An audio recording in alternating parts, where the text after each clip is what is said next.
Where is God made flesh? God's made flesh everywhere.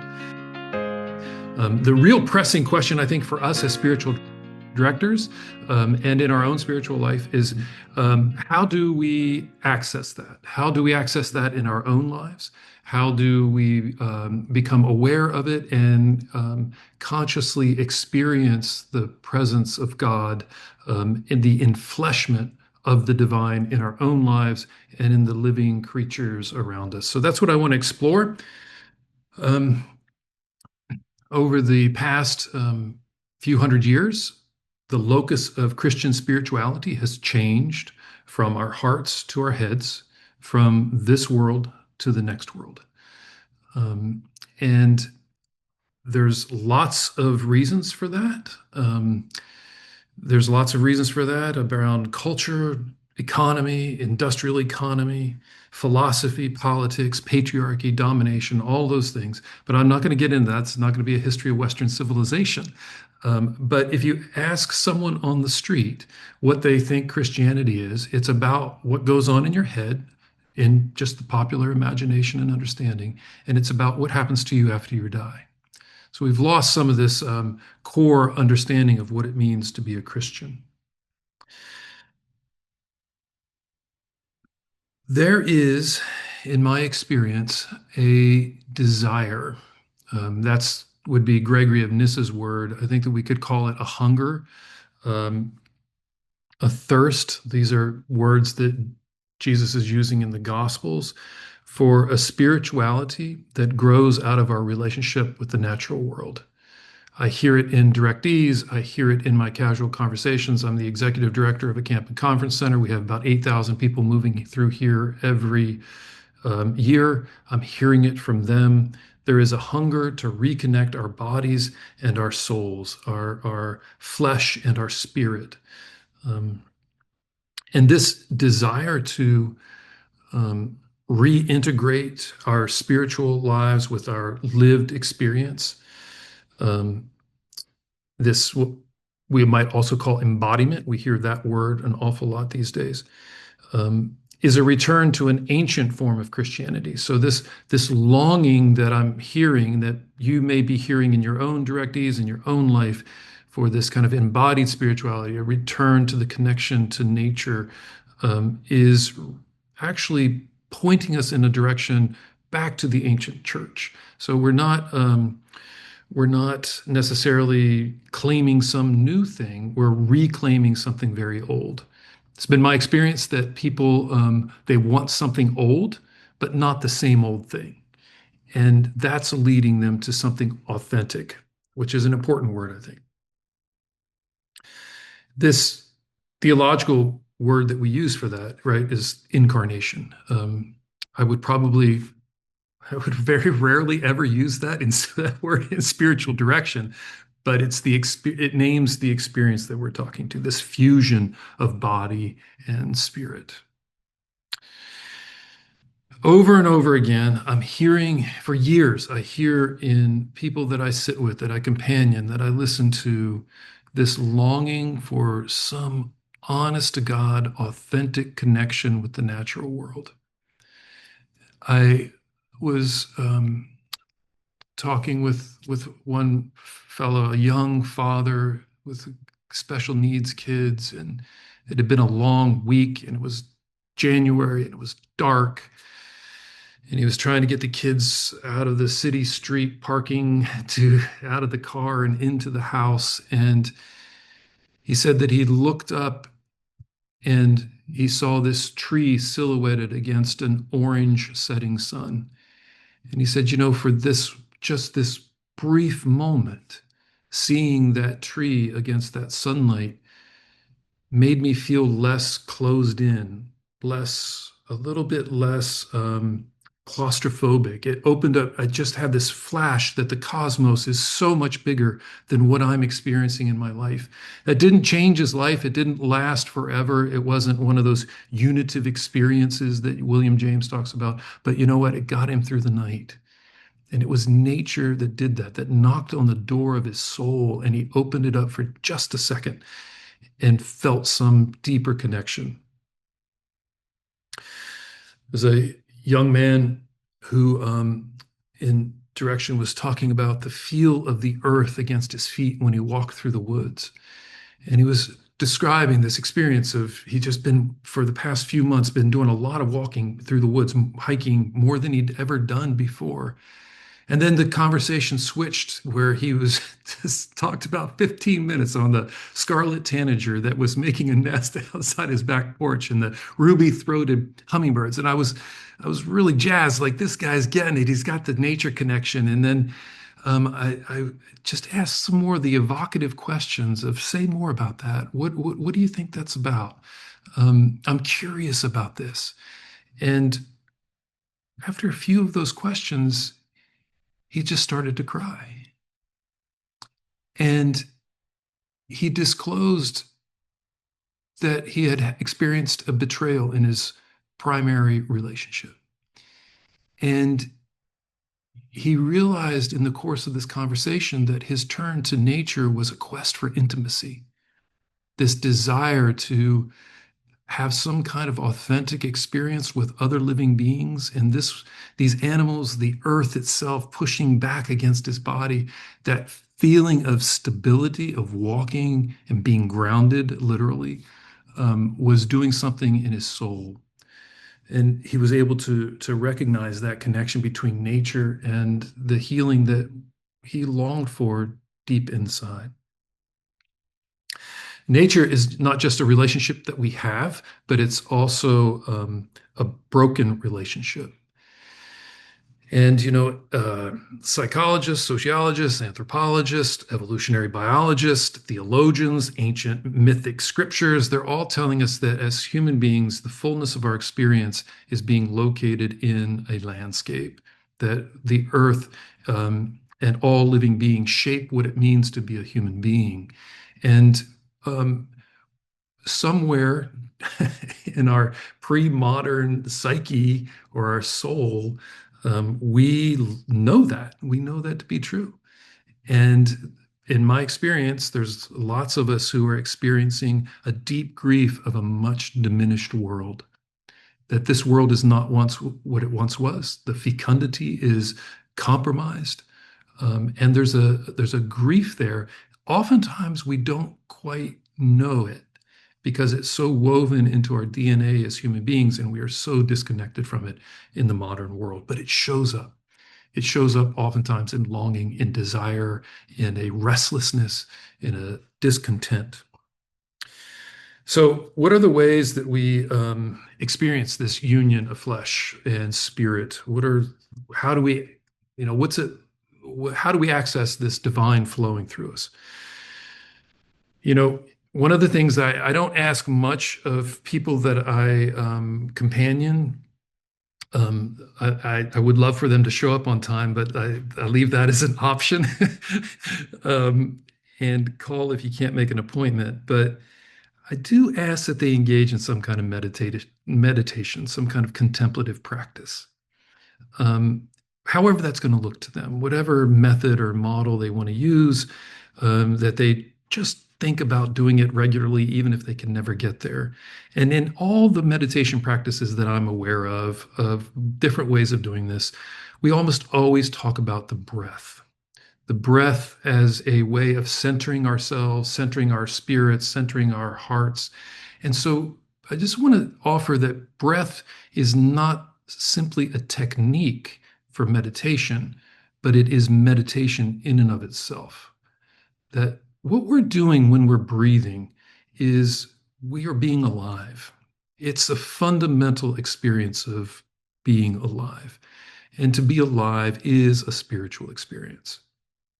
So breath is not just a technique, but it's an experience of aliveness, but and it's also this experience of relationship, because that breath, that oxygen that's going into our bodies through our breath, connects us with all other living things, particularly the plants that are absorbing carbon dioxide and exhaling the oxygen that gives life to us. We are in this symbiotic relationship with all other green plants that are generating that oxygen. Another way that we access this fusion of spirit and flesh is through food. Food is the fundamental, most intimate way that we make this connection with the earth. I was just reading, I was praying the evening office before this, and I think it's Psalm 136, where the second refrain, or 137, where the second refrain is, "For the mercy of the Lord endures forever." It's the next to the last verse, like rehearsing all this salvation history, and God gives food to all creatures, for God's mercy endures forever. That this food connection, Scripture testifies over and over and over again to the miraculousness of food, the way in which we take food into our bodies and it creates life. Like this, this matter gets somehow, this sacred alchemy makes us alive. And that is fundamentally a spiritual experience. I don't think it's any accident that both the ancient Jewish scriptures and the Christian scriptures both place the fundamental experience of human liberation in a meal. And finally, I just say that we access this through by paying attention to our senses, there's touch and taste and sight. And to, I don't know about you all, but for many years I have found my body to be an inconvenience to me, to what I thought was really important in the universe. And the more I grow spiritually, the more I realize it is the locus of my spiritual life. Let me just offer a few common mistakes I think that we make as human beings, that we make as spiritual directors. Then they are rooted in the culture. The culture is in our heads. I referred to the culture at the top of this little talk. And all of that stuff, that division of body and spirit is in our heads. And here's some of the ways it shows up. One is that we use nature as a setting, as a backdrop, as a prop to the real experience of life rather than as a character in our own story of life. You know,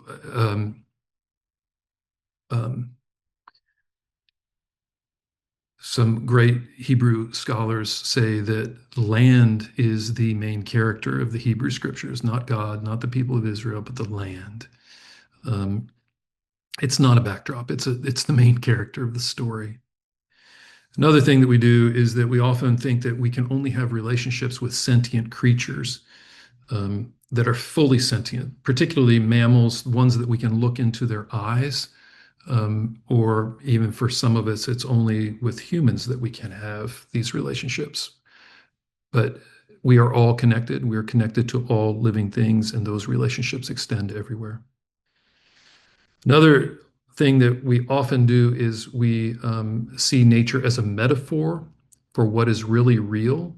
So we look at scripture, we look at our own lives, we look at the natural world as a metaphor or that is pointing to something that is really the more spiritual thing.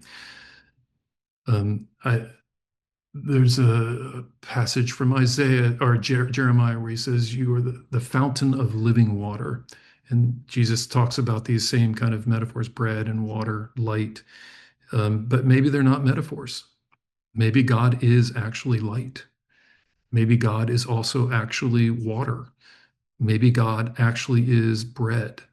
And what would happen if we collapse those metaphors rather than saying that they're only metaphors, and a metaphor has an inherent separation between us and the thing itself? And finally, we often use nature as a commodity, as a consumer experience. I'm not just talking about resources of wood and oil and water and all that stuff, but some of our spiritual practices these days are about experiencing nature for our own well-being. And that's good, that's helpful, but there's more to it. Relationship with nature implies a reciprocity. And so where is the reciprocity in that relationship? So Benedictine spirituality is a spirituality of nature. Benedictine spirituality rises up out of the earth. The vow of stability, gets us to that. With the vow of stability, Benedict put his finger on this important truth that was known throughout the ancient world, that was known all the way into prehistory of humanity, that our spiritual lives rise up out of the earth. When one makes this vow of stability, it is to a place. It's not to the Benedictine order. It's not to the rule. It's not to the church. It is to a particular place, a particular location. And for as the cell was to the ancient monastics in the desert of Egypt, so it is for Benedictine spirituality that the landscape will teach you everything. It is a commitment to a place, a group of people living in a place in relationship with all of nature. One of my, I've had the privilege of working with faith communities that own land, so that they might do better by their land, that they might help regenerate that land, but also regenerate their relationship with that land. And this is often done at scale. So, and one of the great joys I've had in the past 5 years is working with a Cistercian abbey in Virginia that has 1,200 acres. And we're doing a massive ecological renewal project there. And in these we had lots of community meetings early on in which we had these conversations about what is the relationship between your spiritual lives and this landscape. And we talked about this vow of stability, and they all were saying, it's a vow to this place. And each and every one of them, whatever their backgrounds were, most of them come from urban backgrounds. And they said, as soon as I came onto this landscape, it spoke to me. Before I ever got to the cloistered area, before I ever met all the brothers, this place was speaking to me. And some of you said, I didn't like the community very much when I got here, but the landscape was really attractive. And that was their entry into deeper relationship with their brothers. Now, when asked what is the nature of that relationship, these already introverted monks got really quiet. And they were much more patient with the 5-minute silence than I was, but we waited it out. And the abbot finally said, it's a really difficult thing to put in words. It's something that we know is true, that this landscape speaks to us and speaks to us each differently, but to actually describe it is difficult. And it's difficult because I think that in the pre-modern world, everybody just kind of took it for granted. So we are groping around for a language, ways of describing this.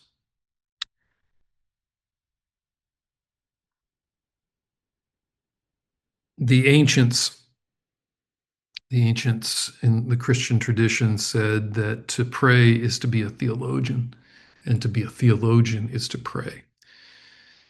And so I want to offer just 3 really super brief ways of being. You could call them ideas, they're practices, they're this blend of theology and prayer, of contemplative lenses through which we might view our own experience, through which we might tease out the experience of others. And the one I've already said, life is the expression of the divine within the cosmos. That's just super basic out of John chapter 1, that life is the expression of the divine within the cosmos. We call that logos. That's the word that John used for it. The other thing is to be alive is to be in a relationship. This is coming right out of our Trinitarian theology. It's not that God has a relationship. It's not that God is in a relationship. It's that the divine is relationship. And the final thing is that I've already mentioned this, being alive is to have a spiritual experience. That our bodies, this is incarnation, that our bodies are the locus of our spiritual experience. I think that we can help people to access through this, through our evocative questions that we ask, tell me more about that, that we can ask people, what do you notice in your own self? What do you notice about, where have you noticed other life? Where do you notice your own connections with your own life, your own body, with the life of others around you? Invite them to notice, to pay attention, what the ancients called prosoche, this practice of attention, which is a very important spiritual discipline for monastic spirituality. Once you start seeing life and its interconnectedness, you can't stop. You begin to see it everywhere, even in the most sparse urban environments. Practice feeling the divine in your own body. Pay attention for our own selves.